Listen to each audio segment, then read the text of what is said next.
don't think... Matthew, don't be stupid!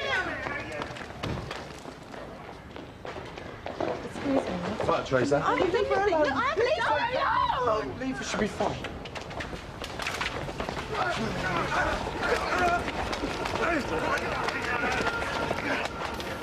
All right.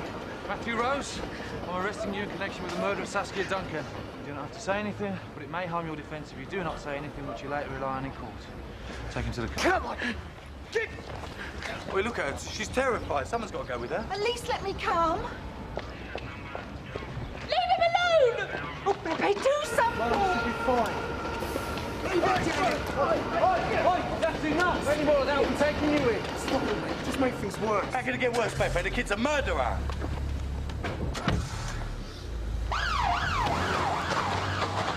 You call me when you can. What was Gianni saying? He was a murderer, Matthew. No, we don't know that. Yet.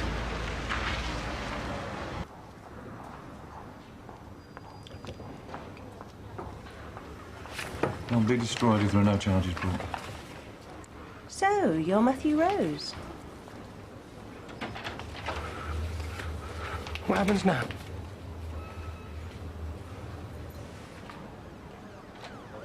What have we done with Teresa?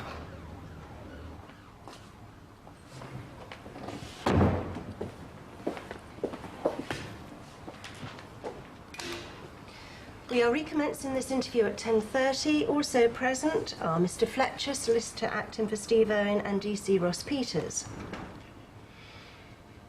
What's your relationship with Matthew Rose? Depends on what you mean by relationship. Were you lovers? Don't be silly. Mr. Owen, I may be all sorts of things, but I am never, ever silly. But he worked for me. You know, he's a nice kid. We got on well. Well, at least we did before he went crazy. It's not often I come across friendships between grown men and teenage boys where there isn't some sort of bond between them. Look, I told you. They're not lovers. I usually find that one partner has some sort of power over the other. They have shared secrets. I run a club, okay? Matthew's trying to make it as a DJ. Is he any good? Yeah. Yeah, he's got a bit of an edge, you know, a bit of a spark. He's enthusiastic, so I encouraged him. To do what? Kill your troublesome ex-girlfriend? No. I encouraged him to pursue his chosen career. I don't know, I guess there's a bit of hero worship in there as well somewhere. You know, he looked up to me. Are you saying that's why Matthew killed Saskia in an effort to please you? I'm saying that Matthew killed Saskia in an effort to stop her from killing me.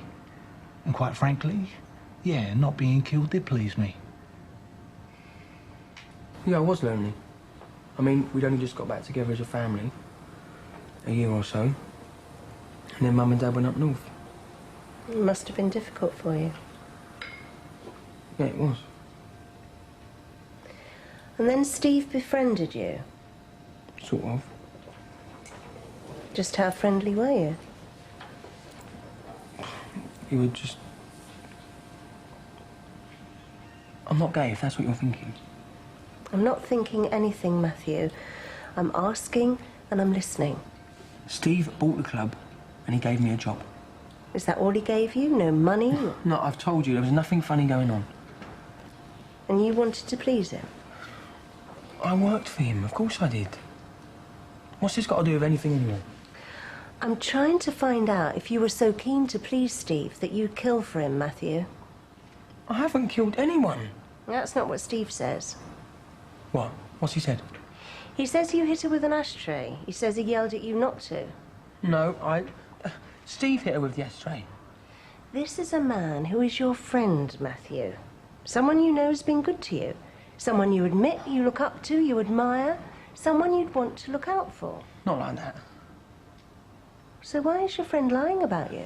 Because Steve did it. He hit Saskia, it was him with the ashtray. I was trying to pull her off of him. I've told you it's all on a security video. Watch the tape, please.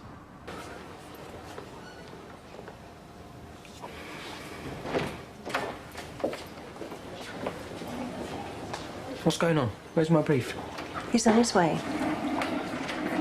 Set it out just there, thanks. Have you watched the tape? Let's just wait till Mr. Harding gets here, shall we? For the benefit of the tape, I am showing Matthew Rose a video cassette. Matthew, can you identify this as the security video taken from the E20 Club on the night of February the 14th? Yes. Told you, didn't I? Yes, you did. For the benefit of the tape, I am putting the cassette into the machine. Have you watched it? Mm-hmm. We all have, as soon as you brought it in this morning. Why didn't you tell me? Because I wanted to hear what you had to say about it first.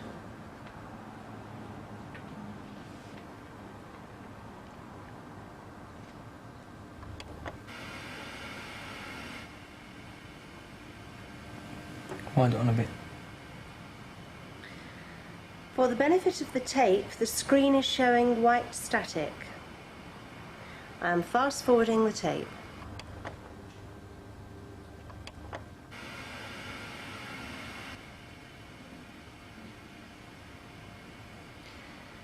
Matthew, we've all watched it right to the very end.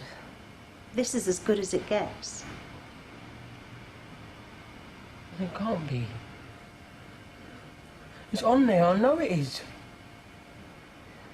But I have to say that as far as recorded proof of innocence goes, I have seen better. I don't know how that tape got wiped. You have to believe me. I'm finding it very difficult to believe you, Matthew. You do professional DJ work, don't you? You run a music stall on the market, you're involved in the whole music scene. I really don't see where this is going to get us. And I am supposed to believe you didn't know the magnets in a hi-fi speaker could wipe a videotape. I needed to hide it. I suppose I wasn't thinking clearly. Well, I think maybe it's time you started, don't you? Saskia was on top of Steve. Yes. A little slip of a girl pinning down a 6-foot man. No, it wasn't like that. He reaches out, grabs the ashtray, hits her. Yes. Where was the ashtray? On the table. I thought you said Steve was on the floor. He was. Do you usually keep ashtrays on the floor? No, the ashtray Blank was... videos in speakers, ashtrays on the floor. None of this makes sense, Matthew. It wasn't like that. No, I know it wasn't. You grabbed the ashtray from the table.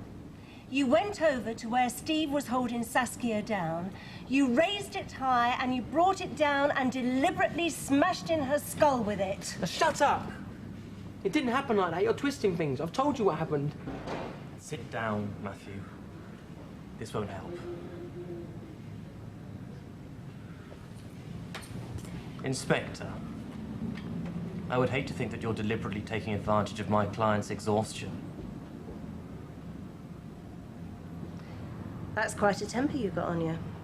Do you often lose your rag like that?